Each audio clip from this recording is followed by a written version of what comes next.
Bienvenidos todos a Mente Abierta, un podcast diseñado para desentrañar los misterios de la mente y hablar sobre temas curiosos sobre la salud mental. Mi nombre es Ivana Galán y estoy emocionada de estar acompañada con jóvenes estrellas.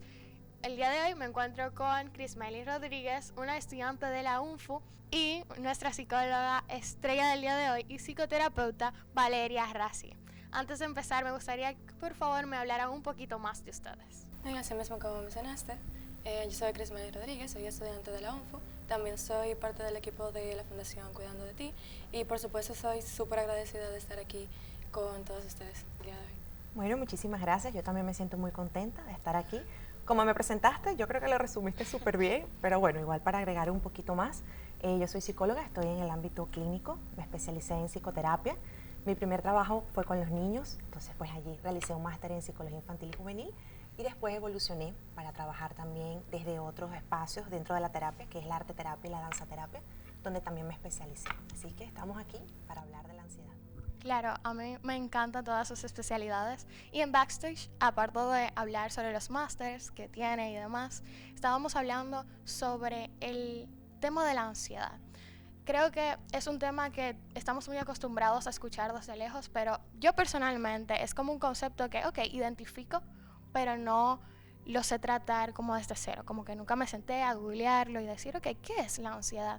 ¿Cómo puedo ¿verdad? Identificar a una persona que está pasando por ansiedad? Yo he pasado por ansiedad y nunca lo identifiqué así. Entonces el día de hoy venimos con preguntas súper chulas para que usted nos ayude a descubrir más sobre el tema. Bueno, de manera introductoria, y como estabas mencionando también, siento que el tema de la ansiedad es muy complicado porque todos reconocemos el concepto de ansiedad, pero no sabemos asociarlos, digamos que con cosas o con puntos exactos y correctos. Entonces me gustaría preguntar de manera general, ¿qué es la ansiedad y por qué la misma afecta tanto a los jóvenes actualmente? Bueno, es una pregunta muy buena para empezar, porque sí es cierto que puede haber un poquito de desinformación y es paradójico porque con tanta información disponible ahora, al final podríamos terminar más bien desinformándonos, ¿no? Entonces, vamos a aclarar primero qué es la ansiedad como una respuesta natural. Vamos a hablar primero de esa parte, ¿no? Que es algo que en algún punto todos sentimos y hemos vivido y también hasta cierto punto es un poquito adaptativa, ¿no? Entonces, la ansiedad no es más que una respuesta cuando el individuo que la vive percibe de manera subjetiva que fuera de sí mismo, o también incluso dentro de sí mismo, sus pensamientos, etcétera, puede haber una amenaza, ¿sí? Y esa respuesta abarca varios niveles. Entonces tenemos respuestas físicas, de las que seguramente hablaremos un poquito más ahora, o sea, a nivel fisiológico, palpitaciones, malestar en el estómago, etcétera. También tenemos respuestas emocionales que acompañan a la ansiedad como respuesta.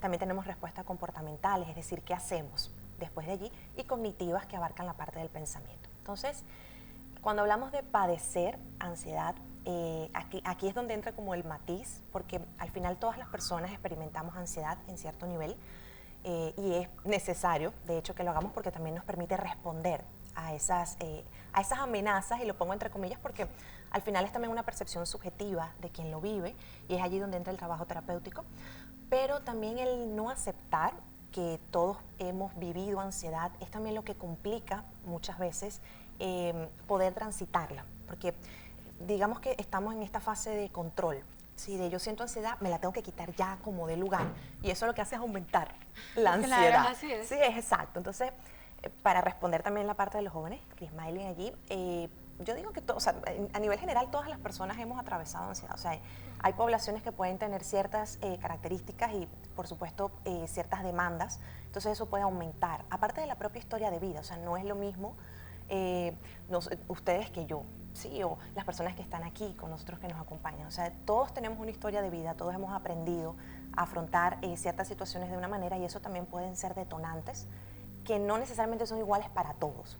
Entonces hay que hablar del contexto en que vivimos, del contexto personal, para entender mejor cómo afecta a no solamente a cada grupo, sino a cada persona. Ok, y mencionó la palabra fisiológica. Sí. ¿Cómo entonces identificamos esas características de que, ok, me está dando ansiedad y mi cuerpo lo describe de esa manera o lo presenta de cierta manera. Claro, sí, hay algunas características que podemos identificar, como mencionaba, por ejemplo, las palpitaciones, la taquicardia, malestar estomacal, también podemos sentir como hormigueo, muchas veces en las manos, sudoración, resequedad de la boca. Son algunas de esas respuestas que el cuerpo envía para anunciar que hay un peligro. Así que no necesariamente es un peligro real, y por eso traigo mucho la palabra subjetivo, porque ¿qué es un peligro para cada persona? Pero para esa persona que lo vive, pues eso es una amenaza. Entonces, a nivel fisiológico, así se ve. Eso en primer lugar, generalmente es el cuerpo el que nos alerta en un primer momento. Okay. En verdad, eso que usted acaba de mencionar me acuerda muchísimo a la primera vez que yo fui al metro, la primera vez que entré y vi ese reguero de gente encima mío, empecé a sentirme justamente así. Empecé a sentir como unas palpitaciones y una dificultad para poder respirar terrible, que realmente no supe manejar. Y actualmente sí me pasa un poco, pero y es justo a raíz de esto que quisiera preguntarle. ¿Qué herramientas, en primer lugar, le daría usted a aquellas personas que están teniendo un episodio de ansiedad o están pasando por esto para que lo puedan manejar? Claro. En primer lugar, bueno, tenemos que saber que como la ansiedad abarca varios niveles, vamos a trabajar como con varios niveles, ¿no? Pero lo primero es lo fisiológico para nosotros poder volver de alguna manera como a la realidad, porque cuando estamos experimentando niveles muy altos de ansiedad, es como si hubiese una desconexión del momento presente, ¿no? Entonces, también nuestros pensamientos están, pues, en otro país, ¿sí? Estamos pensando en mil cosas y qué me va a pasar y al final esto me va a poner en peligro, etcétera. Entonces, lo primero es poder volver, digamos, como al cuerpo. Para eso nosotros lo que regularmente recomendamos es que podamos hacer respiraciones en varios tiempos, ¿no?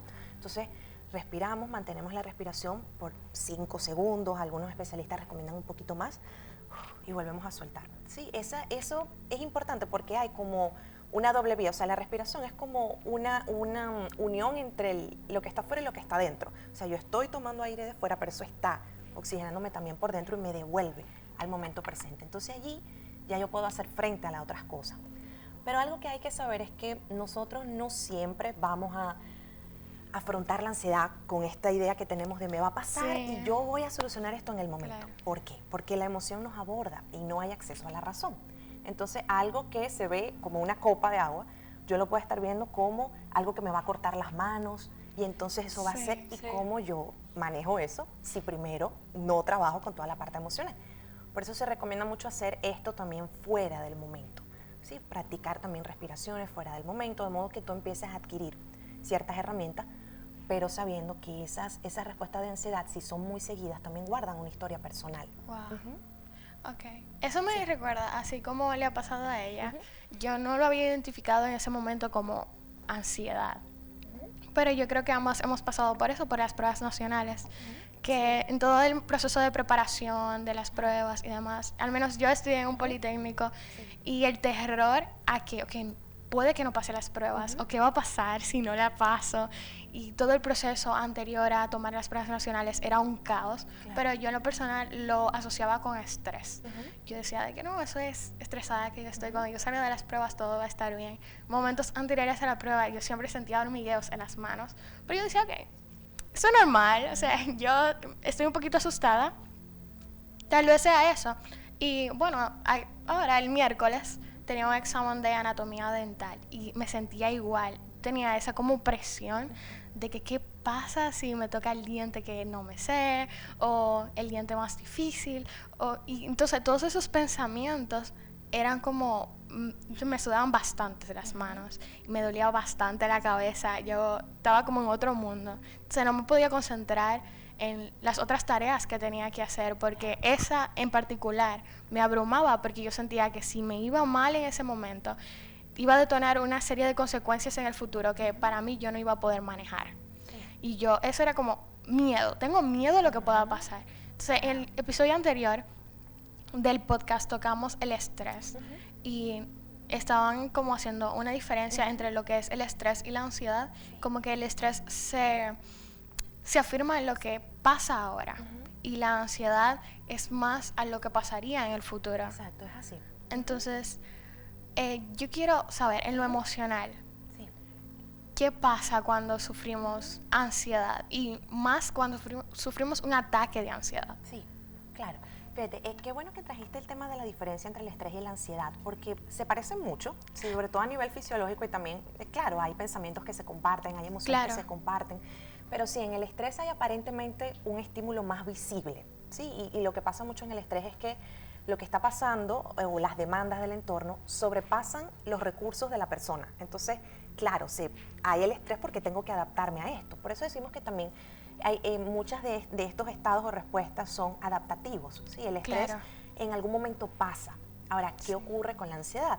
Que la ansiedad también puede ser transitoria, pero cuando entramos en un campo donde hay que ponerle el ojito y donde hay que hacer también un trabajo terapéutico, es porque ya no es transitoria, sino que está presente en muchos espacios. O sea, igual que lo del miedo. Ahora, a nivel emocional, todas comparten muchas cosas parecidas. O sea, la ansiedad también está dentro del estrés. O sea, por eso tú sentías en ese momento que sí, hay un estímulo que me preocupa, que es el examen, pero pienso en qué va a pasar después. Sí, porque la ansiedad y el estrés son primas. Son como muchas veces familia. se viven juntas, exacto. Sí. Y el miedo tiende a ser más como cuando sí hay una amenaza, que es mucho más real.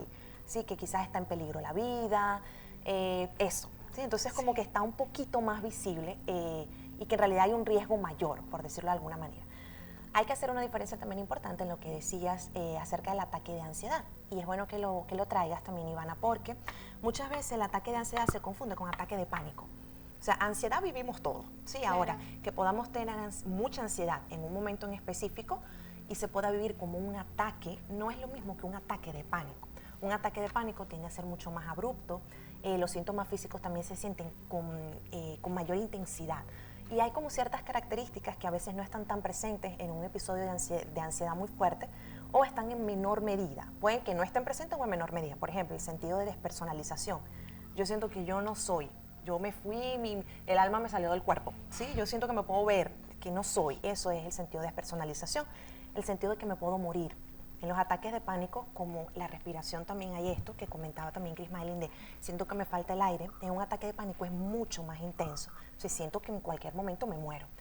Y, por supuesto, el temor a que eso se pueda volver a repetir. Hay casos en donde hay personas que viven eventos muy traumáticos, donde el ataque de pánico queda como secuela. Por ejemplo, personas que han atravesado abuso sexual o personas que han estado en situaciones como guerras. Por ejemplo, es muy común en los veteranos de guerra que vivan muchos ataques de pánico. Wow. Claro, porque el cerebro, lo que pasa en el trauma es que no hay como evolución de la realidad. O sea, hay un sentido de realidad muy alterado y una persona bajando por una escalera es una persona bajando por una escalera para alguien que no ha vivido una situación así, pero para una persona que lo ha vivido es la persona que me agredió sexualmente y va a venir por mí. Y sí. Ahí empieza el ataque de pánico. Se recrea el momento entonces. Correcto, claro, porque el cuerpo lo reconoce. Realmente sí. lo que lo reconoce es el cerebro. Sí, nuestra amígdala lo que envía es una señal al cuerpo, entonces la persona revive el trauma en el cuerpo y empieza el ataque de pánico. No necesariamente tienen que ser situaciones de abuso, eso soy yo también dando como ejemplos muy quizás más extremos, pero hay personas que viven ataques de pánico fuera de haber vivido algo tan traumático, pero también qué es lo traumático para cada persona. Por eso siempre hago como el señalamiento. Lo que sí quiero decir es que nada sucede porque sí. O sea, no es que me dio un ataque de pánico y bueno, ya no, o sea, ya va, ¿qué pasó ahí? O sea, no es que eso sucede porque sí. Ok. Sí. Y entonces, ¿cuándo deberíamos ir a terapia por ansiedad? Me encanta tu pregunta. Mira, a ver, primero cuando no somos capaces de aceptar que vivimos ansiedad. Y ese es el mal de nuestras sociedades, de nuestras culturas.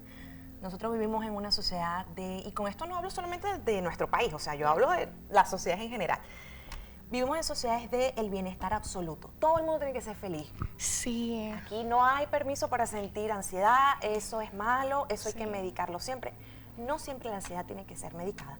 Puede tener, por supuesto, su rango de medicación y nosotros también los especialistas evaluamos eso y trabajamos en equipo con otros especialistas de salud mental que nos apoyen en ese sentido, pero no todas las personas que atraviesan episodios de ansiedad tienen que ser medicadas. O sea, lo primero que tenemos que saber es que la ansiedad es natural, pero cuando empieza a repercutir en áreas de nuestra vida, nuestra área laboral, nuestra área personal, con nuestra pareja, con los hijos, etcétera, ahí ya tenemos que entonces, ok, vamos a buscar ayuda, porque ¿qué está pasando? No tengo las herramientas para manejarla, los recursos que tengo disponibles no me están funcionando, entonces voy para entender qué pasa. Hay personas que lo único que han aprendido para afrontar la vida es la ansiedad. Y si yo le quito la ansiedad a alguien que tiene, le va a dar ansiedad por no tener ansiedad, porque esa es su herramienta. Entonces, ¿qué hacemos en terapia? Es trabajar primero, lo que hablábamos también como fuera del escenario, cómo es que la ansiedad se inscribió en la vida de esa persona. ¿Sí? Cómo es que la ansiedad llega a ser tan importante para esa persona, que es su herramienta, y entonces empezar a generar nuevas estrategias que le permitan ir a otro espacio. Y entonces ya no solamente necesito la ansiedad para todo, sino que puedo afrontar las cosas de otra manera. Pero en primera línea es eso, es aceptar que la estoy viviendo, porque si yo no acepto las cosas no las voy a poder afrontar. O sea, yo puedo decir, ahora mismo yo tengo frío. Y si yo digo, no tengo frío, eso no me va a quitar el frío. O sea, sí, es afrontar lo que está pasando. Me pongo mi chaquetica, hablo más despacio, respiro profundo, etcétera, para poder manejarlo. Es lo mismo con la ansiedad, es poder aceptar qué está pasando, buscar ayuda, conectar con mi red de apoyo y entonces empezar el trabajo. Excelente. La conversación está más que buena y vamos a seguir luego de la pausa comercial. Atentos.